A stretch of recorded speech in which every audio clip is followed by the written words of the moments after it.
Less than 100 years ago, this land in West Africa was a rich forest. Tigers and elephants roamed free. Today, the big game is gone, and little stands in the way of the Sahara Desert sweeping south into northern Togo. These now arid grasslands are home to an exploding human population. Family compounds dot the fields and hillsides near the remote village of Ferende. The Kabylie people grow millet and root crops. But the soil quality is marginal, and they are barely subsisting now. Growing numbers of people are stressing the carrying capacity of the environment, and severe problems are forecast in this coming decade.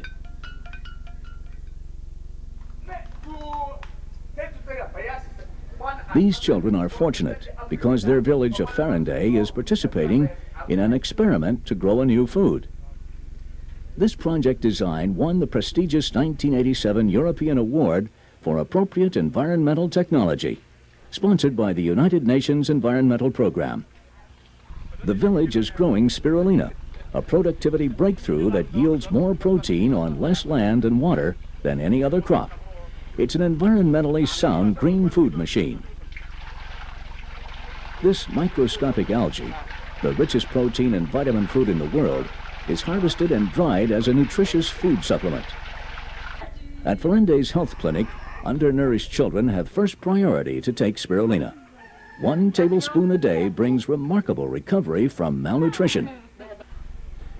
Ripley and Denise Fox of France have pioneered the integrated village system over the past 10 years. Since 1984, they have worked with 2 local men, Masiki and Laurent, and the village committee. It's designed to be self-sufficient and income-generating, and flexible enough to accommodate many cultural traditions. Using a biogas digester, wastes are safely transformed into fuel, compost, nutrients, and even food. Although many food crops are dependent on expensive chemical fertilizers that subsistence farmers cannot afford, this integrated system transforms waste into nutrients. The concept of waste recycling is not new. It is central to NASA's plan to grow algae in space stations for oxygen and food.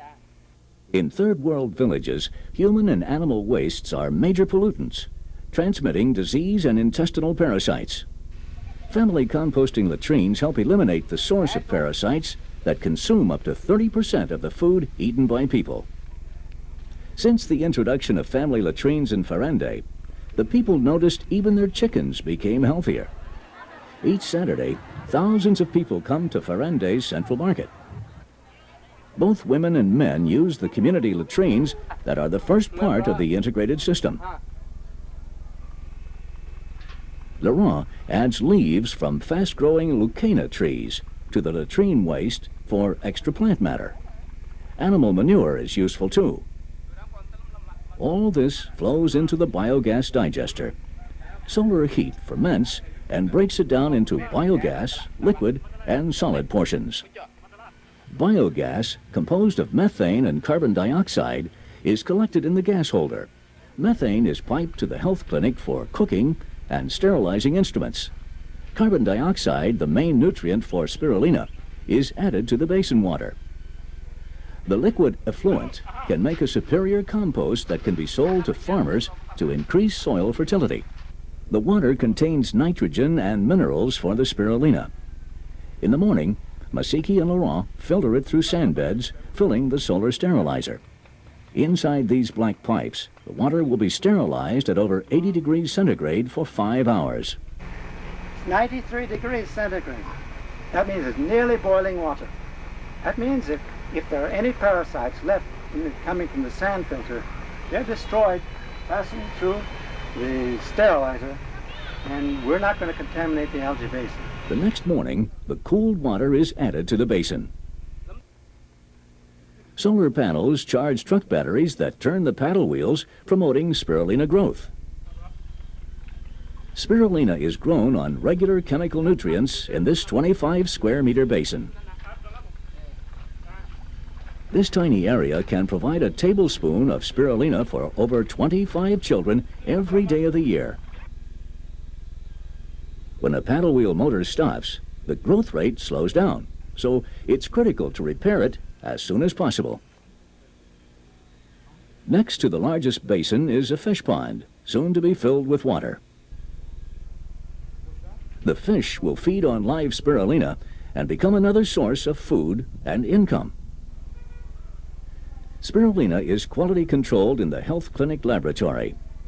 The culture grows year-round here and can be harvested every day of the year for a continuous supply of food. Masiki and Laurent harvest the microscopic spirulina by pouring the pond water through a fine screen. It soon becomes a thick paste. Eventually, we're going to have a pipe across here with several little dips so that you get an even flow in the whole screen of the cup. The paste is scooped off and loaded on a drying screen. This goes into a solar-heated dryer. In several hours, wet spirulina dries into flakes. This is sold locally and distributed at the health clinic. The integrated system converts waste into biogas, compost, spirulina, and fish.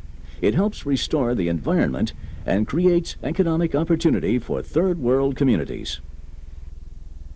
The children call spirulina mixed in water their green medicine. Rose, the clinic nurse, tells the mothers about this new food. A spoonful a day with its 65% protein, concentrated beta-carotene, B vitamins, and iron will protect their children from blindness and anemia and strengthen their immune system. These mothers and children are among those who volunteered for a 3-month clinical study to demonstrate the remarkable benefits of taking spirulina each day. First, a before photo is taken of each child. The clinic staff examines the children for malaria, diarrhea, and parasites. The child is weighed. Then Rose records body measurements on a health chart. Once a week for 3 months, the child will be examined. The results of this clinical study will be reported to the United Nations and other international agencies to gain their support to build more integrated systems. Rose reviews the child's problems with the mother and prescribes a teaspoon of spirulina each day. She prepares enough for 1 week, and the mother agrees to bring her child each week for a checkup. In the following weeks, each child will consume a tablespoon a day. This girl had a skin disease on her legs. A spirulina salve was applied. She was encouraged to drink spirulina every day to boost her immune system. At first, the unhealthy children who are brought to the clinic have a variety of reactions to this strange green medicine. But they find spirulina has an acceptable taste.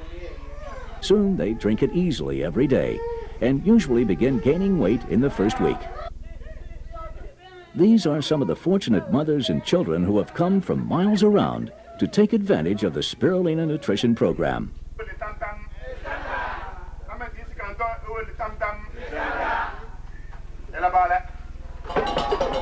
At the end of their visit in 1989, Ripley and Denise Fox were honored by the entire village. The people turned out to show their gratitude for building the integrated system and providing spirulina to their children.